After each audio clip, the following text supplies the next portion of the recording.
ఎకరాల 30 సెంట్లు అమ్ముకుంటే దాని మీద నాన్ బెయిలబుల్ కేసు పెట్టి కూర్చోబెట్టారు. నేను ఇదే చెప్తున్నా, నువ్వు నా మీద పోలీసులు కేసు నమోదు చేశారు 2 ఎకరాల 30 సెంట్లు. దాని విషయం కూడా చెప్తా. దాని విషయం ఏంది, ఏం జరిగింది?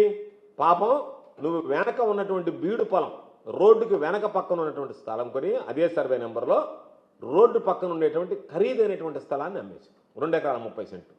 ఆ యజమాని ఎవరైతే ఉన్నారో 2 ఎకరాల 30 సెంట్లకు సంబంధించినటువంటి యజమాని సివిల్ కోర్టుకు వెళ్ళాడు, క్రిమినల్ పిటిషన్ వేశారు. అయ్యా, నాకు సంబంధించినటువంటి ఈ స్థలాన్ని దొంగతనంగా మంత్రిగా ఉండి సోమిరెడ్డి ఈయన అమ్ముకు తిన్నాడు అని చెప్పి. నువ్వు ఊళ్ళోడు సొత్తుకు పుట్టినటువంటి వాడివే కదా, ఊళ్ళోడి దగ్గర కొట్టుకు తినేవాడివే కదా. కాబట్టి నా దగ్గర ఈ స్థలాన్ని కొట్టేయడానికి ప్లాన్ చేసిన అది రిజిస్టర్ చేసి నువ్వు 2 ఎకరాల 30 సెంట్లు నీకు అనుకుంటే సబ్ డివిజన్ కాలేదని ముందు పక్క ఉన్నటువంటి స్థలాన్ని రిజిస్టర్ చేస్తే అతను కోర్టుకు వెళితే కోర్టు డైరెక్షన్ ఇచ్చింది ఏమని, దీని మీద విచారణ జరిపి మీరు కేసు నమోదు చేసి విచారణ జరపండి అని. దాని మీద నీ మీద కేసు బుక్ అయింది. నీలాంటి అర్భకుడి మీద, పిచ్చుక మీద బ్రహ్మాస్త్రలాగా నీలాంటి వాడి మీద పోలీసు కేసులు పెట్టి నిన్ను ఏదో చేయాల్సినటువంటి అవసరం ఏమొచ్చింది? అసలు నిన్ను మనిషిగానే లెక్క చేయనటువంటి మేము నిన్ను మనిషిగానే గుర్తించినటువంటి నిన్ను 5 సంవత్సరాల్లో నీ మీద అంతా రేయింబొగులు ఏ రోజు ఏ రాత్రి ఏ పొగలు నిన్ను పెట్టారు చెప్పు.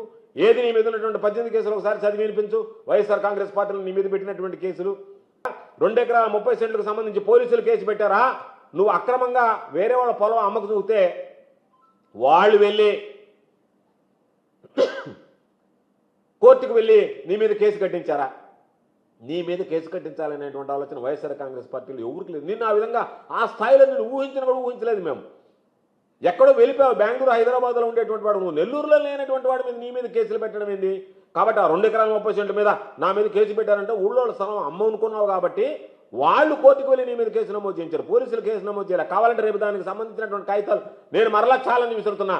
2 ఎకరాల 30 సెంట్లకు సంబంధించి కోర్టుకు వెళ్తే కోర్టు కేసు పెట్టమనుందా, లేదు నేరుగా పోలీసులు కేసు పెట్టారా?